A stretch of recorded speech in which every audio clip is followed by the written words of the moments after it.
کہنا بہت آسان ہے، لیکن ذرا اپنے بھی گریبانوں میں منہ ڈال کر کے سوچو، اللہ کے نبی زندہ ہوں اور صحابہ آپ کو نہلائیں، کپڑے کفن پہنائیں، خبر کھودیں، اللہ کے نبی زندہ ہوں، اعوذ باللہ، کیا سوچ رہے ہو تم کہنا کیا چاہتے ہو؟ سمجھ آ رہی کہ نہیں آ رہی ہے یارو؟ پھر اس کو بولو تو بھی ایسا لیٹ جا، ہم تجھے بتاتے ہیں، کفر ہے یہ سراسر۔ اور بعض مولویوں نے تھے اعوذ باللہ اپنی کتابوں میں اپنے آپ کو پتہ نہیں کیا کیا ان کے مولویوں نے لکھا ہے، اپنی کتاب ان کا عقیدہ ہے کہ اللہ کے نبی زندہ ہیں۔ اللہ کے نبی کی وراثت اس لیے تقسیم نہیں ہوئی کیونکہ زندوں کی وراثت تقسیم نہیں ہوتی۔ ہم نے کہا لعنت اللہ علی الکاذبین، اللہ کے نبی نے وراثت خود فرماتے ہیں کہ نبی کیا چھوڑ کے جاتے ہیں؟ نبی کوئی وراثت چھوڑ کے نہیں جاتے، نبی کی وراثت علم ہے۔ کیا ہے؟ علم چھوڑ کے جاتے ہیں۔ اسی لیے علماء وارثین انبیاء ہیں، علوم نبوت۔ تو نبی صلی اللہ علیہ وسلم کے بارے میں اس طرح کا عقیدہ رکھنا، اور ایک مولوی نے تو یہاں تک لکھا نعوذ باللہ کہ یہ دونوں اسی بھارت کے بھارتی مولوی، نیپالی نہیں، بھارتی نوٹ ہیں، یہ دونوں یہی کے۔ ایک کہتا ہے کہ نبی صلی اللہ علیہ وسلم ایسے زندہ ہیں جیسے دنیا میں زندہ تھے، اور نعوذ باللہ نبی کی بیویاں قبر میں روزانہ پیش کی جاتی ہیں اور آپ اپنی بیوی سے شباشی فرماتے ہیں۔ اعوذ باللہ۔ اور یہ سب ایک ہی گروپ کے بندے ہیں، یہ ہاں ایک ہی امام، ایک ہی مذہب کے ماننے والے، لیکن کہاں راجہ بھوج، کہاں گنگوا تیلی، کہاں ہمارے امام ابو حنیفہ رحمۃ اللہ علیہ، اور کہاں یہ بدباطن ان کی طرف نسبت کرنے والے اس طرح کے ملانے۔ میں عوام کی بات نہیں کر رہا، ملانوں کی بات کر رہا ہوں، ملے۔ اور کہاں ہمارے امام ابو حنیفہ رحمۃ اللہ علیہ، وہ ان کا یہ عقیدہ نہیں تھا، وہ قبر پرست نہیں تھے، وہ نیاز فاتح نہیں کرتے تھے، وہ جو عقیدے میں نے بیان کیے ہیں ابھی شرک کے تعلق سے، اپنی وہ یہ تمام سب عقیدہ نہیں رکھتے تھے۔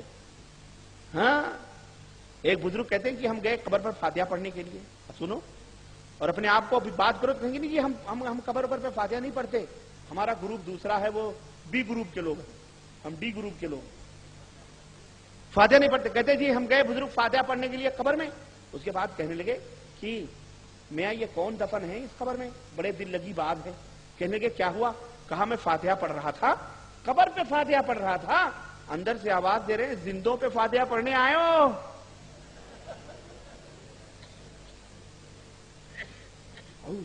یہ عقیدہ بیان تو اللہ کے نبی ہی زندہ نہیں ہے، ان کے للو پنجو جمن سبراتی بھی قبر میں زندہ ہیں۔ ایسا لگتا ہے جیسے انڈر ورلڈ کوئی باقاعدہ گراؤنڈ بنے ہوئے ہیں، زندوں کی کوئی چل رہی ہیں، کوئی دنیا بسی ہوئی۔ تو ایک ہی، اور اس پہ شعر کہتے ہیں جب ان کے گدا بھر دیتے ہیں شاہان زمانہ کی جھولی، محتاج کا جب یہ عالم ہے مختار کا عالم کیا ہوگا؟ استغفر اللہ۔ تو بھائیوں، مسلمانوں، میرے ماؤں بہنوں، بیٹیوں اور میرے عزیز بچوں، یہ عقیدہ رکھنا کہ اللہ کے نبی زندہ ہیں، مرے نہیں ہیں، یہ کفر ہے۔ ایسے آدمی کو توبہ کرنا چاہیے، وہ مسلمان نہیں ہے۔ سمجھے کیا؟ اللہ کے رسول امام ابو بکر صدیق رضی اللہ تعالیٰ عنہ، اللہ اکبر، حضرت ابو بکر صدیق جن کا نام سن کر کچھ ڈپارٹ کے مسلمانوں کو ان کا بھی پجامہ خراب ہو جاتا ہے ہمارے اس کے۔ ہاں ابو بکر صدیق وہ کیا کہتے ہیں؟ کہتے ہیں یا ایھا الناس من کان منکم یعبد محمدا فإن محمدا قد مات۔ اے لوگو، جو محمد کو اپنا رب مانتا تھا وہ جان لے کہ محمد مر چکے ہیں، محمد صلی اللہ علیہ وسلم مر چکے ہیں۔ ومن کان یعبد اللہ فہو حی لا یموت، اور جو اللہ کی عبادت کرتا تھا، وہ اللہ کو رب مانتا تھا، وہ اللہ زندہ ہے، اسے موت۔ وما محمد الا رسول قد خلت من قبلہ الرسل، محمد ایک رسول ہیں، ان سے پہلے بھی بہت سارے رسول آئے اور گئے، اگر وہ مر جائیں یا شہید کر دیے جائیں تو کیا پھر تم کفر اختیار کر لو گے؟ انکا میت وہی، یہ دلائل ہے بھرے ہوئے، قرآن کہتا ہے، خود نبی کریم صلی اللہ علیہ وسلم بھی فرماتے اپنے بارے میں، خود صحابہ کا یہ ایمان اور عقیدہ۔ اب اس دور کے ملا کا یہ عقیدہ نہ ہو تو یہ مسلمان نہیں ہو سکتا، یہ بدعقیدہ ہے۔ جناب معراج ربانی صاحب، آپ سے سوال یہ ہے کہ آپ کی اکثر کیسٹوں میں احناف کے تعلق سے کافی گالی گلوج ہوتے ہیں، اس کا سبب بتلائیں گے؟ وَلَعْنَةُ اللَّهِ عَلَى الْكَاذِبِينَ، اللہ جھوٹوں پر اپنی لعنت ہو جائے۔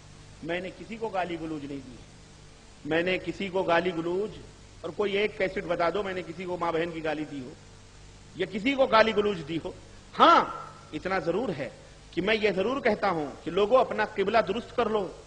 امام ابو حنیفہ رحمۃ اللہ علیہ کا نام لے کر اپنا یہ ڈھکوسلے کے مسئلے نہ چلاؤ جو تم نے بنائے ہیں۔ ہمارے امام ابو حنیفہ رحمۃ اللہ علیہ اس سے بری ہیں، امام صاحب کا اس سے کوئی رشتہ اور تعلق۔ یہ موٹی موٹی کتابیں جو تم پڑھاتے ہو اور جس میں لکھتے ہو فلعنت ربنا عدد رمل علی من رد قول ابی حنیفہ، کہ ریت کے ذروں کے برابر اس آدمی پہ لعنت ہو جو ہمارے امام ابو حنیفہ کی کسی بات کو رد کرے، اور تمام ائمہ کو ایک مشت گالیاں اور لعنتی اور ملعون قرار دیتے ہو، ہم کہتے ہیں یہ نہ کرو۔ امام صاحب رحمۃ اللہ علیہ ان موٹی موٹی تمہاری اپنی فقہ دانیوں سے بری ہیں۔ ان کی فقہ رب کا قرآن اور نبی کا فرمان، تمہاری فقہ تمہاری رائے، تمہاری اپنی اپج، تمہارے اپنے پیٹ کا مسئلہ، ان کی رائے الگ، تمہاری رائے الگ۔ امام صاحب کو بیچ میں شامل نہ کرو۔ تو کہتے ہیں احناف کو گالیاں۔ یہ عقیدے جو میں بتلا رہا ہوں میں اپنے گھر کے نہیں بتلا رہا ہوں۔ اب بات تم نے چھیڑا ہے تو سنو، میں نے ابھی تک حنفی احناف وحناف کا نام نہیں لیا، لیکن سوال آیا ہے تو میں چھوڑوں گا نہیں، کسی نے چھیڑا ہے مجھے، سوال آیا ہے تو سن لو۔ احناف کا ذکر آیا ہے تو معذرت کے ساتھ یاد رکھیے، یہ دونوں عقیدے جو میں نے بتلائے ہیں کہ نبی کی وراثت تقسیم نہیں ہوئی، یہ ڈی گروپ کا مسئلہ ہے، اس لیے کہ نبی زندہ ہیں، اور جو وہ بھی حنفی ہیں، اور جو ہے کہتے ہیں نبی کی بیویاں پیش کی جاتی ہیں نعوذ باللہ، وہ بھی حنفی ہیں، اپنے آپ کو وہ بھی حنفی کہتے ہیں، یہ بھی۔ تو احناف اب بتاؤ یہ کسی مومن کا عقیدہ ہو سکتا ہے؟ یہ مسئلہ بتایا جا رہا ہے، اور جو مسائل ہم نے بتائے وہ تمام سب یہ سب گندے شندے چیزیں، یہ کیا ہے؟ یہ دین نہیں ہے بھائیو۔ برا نہ لگے، برا نہ لگے، اللہ سے توبہ کرو، اور ہمیں اگر غلطی کریں تو ہمیں بتاؤ۔ آپ تبلیغ جماعت کے بارے میں آپ کی کیا رائے ہے؟ اکثر آپ کی کیسٹوں میں ان کی برائی موجود ہے، اعوذ باللہ۔ میں نے کوئی بات اپنی طرف سے نہیں کی نہ برائی کی ہے، ان میں جو لکھا ہوا ہے وہی میں نے پڑھ پڑھ کے بتا دیا۔ جیسے ابھی بتلایا تبلیغی نصاب کے بارے میں کہ جناب علی اس کے اندر واقع آیا ہو پیٹ پہ ہاتھ پھیرنے کا، نبی کے بادلوں میں آنے کا، تو یہ بری بات ہے تو اس کو نکال دو۔ اگر ہم بیان کریں تو کہتے برائی کرتے ہیں، اور تم لکھتے ہو تو برائی نہیں ہے۔ لکھ لکھ کے بانٹو چھاپو، وہ برائی نہیں، ہم بیان کرتے تو بولو یہ کیوں تل کا ہی قسمت دیدہ، یہ نا انصافی کیوں کرتے ہو بھائی؟ غلط بات۔ فضائل اعمال یا تبلیغی نصاب میں آخر قرآن و حدیث کے سوا اور کیا ہے جس کے خلاف آپ زہر اگلتے ہیں؟ واہ،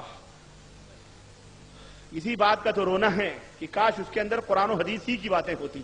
اس کے اندر بہت علم گلم ہے، اگر میں بیان کروں، میں بھی تھک چکا ہوں بھائی، کھڑے کھڑے میں بیان نہیں کرنا چاہتا، کسی اور موقع پہ بیان کروں گا، لیکن آپ خود تبلیغی نصاب پڑھیں، اور ہماری کیسٹ اس موضوع پر موجود ہے، وہ یہاں ہوگی کسی بھائی کے پاس، آپ ان سے حاصل کریں اور تحقیق کریں، ایک بات بھی غلط ہو بتائیں۔